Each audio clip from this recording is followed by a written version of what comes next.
jam 5 sore itu menjelang buka puasa, itu ada orang separuh baya, bapak-bapak separuh baya, ya antara 40-an lah umurnya, itu mondar-mandir di masjid itu, lantas ditegur sama marbot. Oke. Bapak nyari siapa? Saya nyari anak saya. Namanya siapa? Alvaro. Oh itu anaknya di atas lagi mainan lari-larian gitu. Itu menjelang. Nah setelah itu marbot itu kan tidak memperhatikan orang tersebut keluarnya lewat mana, atau samping atau di belakang, karena ada pintu belakang juga, itu tidak ada yang tahu. Bahkan anak-anak itu juga nggak ada yang tahu Alvaro itu meninggalkan masjid itu. Dan sampai sekarang kurang lebih 2 bulan. Ya sampai sekarang ini hampir 2 bulan belum kembali ke rumah. Selama 8 bulan belum ketemu. Ya aku pasti ikut prihatin, apalagi kan ini sudah dilaporkan ke pihak yang berwajib. Mudah-mudahan segera ditangani. Apakah harus menunggu viral dulu baru bisa segera terdeteksi gitu ya? Karena kan saya yakin ini semuanya juga pasti juga kesedih, namanya keluarga. Tiba-tiba nggak ada kabar, nggak ada jejaknya juga nggak ada sama sekali kan. Di situ pada waktu itu pernah jadi bintang tamu di tempat kita, jadi ya agak gimana ya ngomongnya juga gimana, udah dilaporkan kan kepada pihak yang berwajib, tinggal bagaimana sekarang ditindaklanjuti, mungkin dari pihak keluarga harus menindaklanjuti dan menanyakan kembali kepada pihak yang berwajib seperti apa kasusnya dan sampai mana gitu. Mudah-mudahan apalagi kan ini kota besar, kita bisa kota besar tuh bisa kasusnya kan pasti banyak yang ditangani dan yang diurus. Mudah-mudahan dengan ini udah 8 bulan loh, ya kan? 8 bulan. Kalau di Makassar sekian nggak sampai berapa bulan udah ketemu, ya kan? Mudah-mudahan ini segera ditangani kasusnya. Nah pemirsa, ini adalah masjid yang dikatakan sebagai TKP terakhir di mana Alvaro tersebut terlihat, dan kita akan menunjukkan jalan menuju ke rumahnya. Apakah jauh atau memang dekat dari daerah masjid ini, sehingga Alvaro setiap sore itu kegiatannya adalah sholawatan dan juga sholat di masjid ini. Nah pemirsa, saat ini saya bersama tim investigasi sudah di masjid daerah Tanah Kusir, yaitu namanya apa Pak? Masjid Al-Muflihun. Al-Muflihun. Dan ini adalah Bang Jack ya, ini sebagai keamanan. Lalu kita mau izin untuk melihat ke dalam masjid, mungkin seperti apa kondisinya, boleh? Boleh.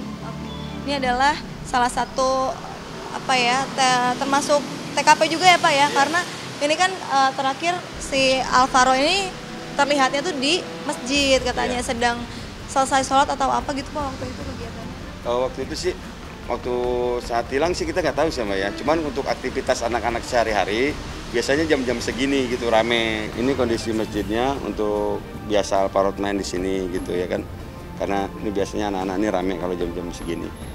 Ya semenjak itu sih ya beberapa hari sih agak sepi emang. Tadi Bang J kan sempat bilang kalau misalkan ada CCTV yang waktu itu terpasang tapi ternyata tidak berfungsi. Iya. Oke.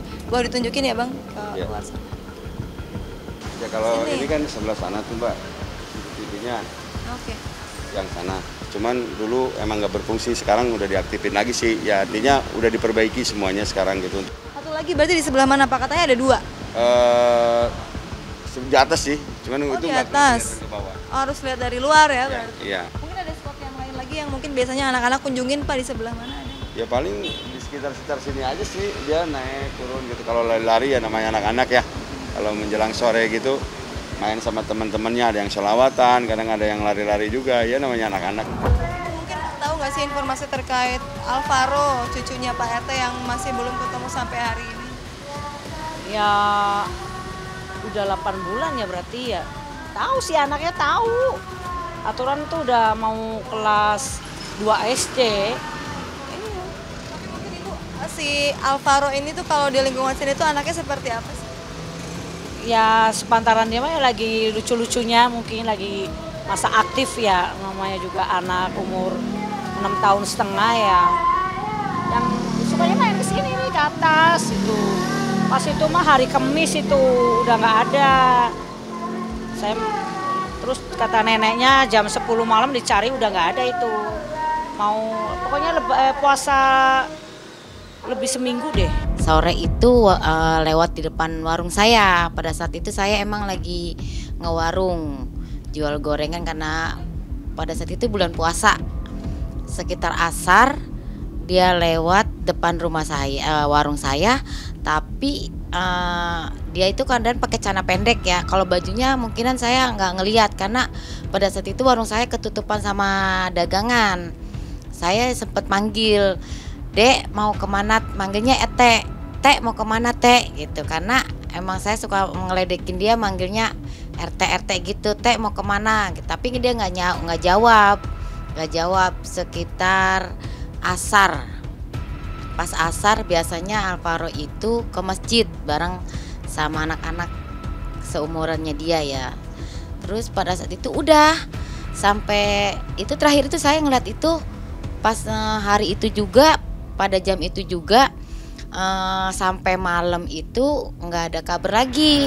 Alvaro semoga cepat pulang, nenek udah kangen. Itu kakeknya aja sempet nggak sadarkan diri ya, karena sama neneknya karena lagi kondisinya juga lagi nggak bagus juga. Jadi kalau ngelihat motor bawa anak itu ilusi gitu, itu disangkanya tuh Alvaro. Jadi dikejar-kejar sama Alvaro itu neneknya. Tuh sampai kakeknya itu ngejar-ngejar juga sampai jatuh-jatuh. Mungkin karena fokusnya itu ke Alvaro, ya seperti itu jadinya kurang membawa diri, ngejaga kesehatan sendiri itu dia udah nggak peduli gitu. Sampai sekarang juga masih bengang-bengong gitu, masih nggak percaya gitu. Masa sih Alvaro nggak ada gitu.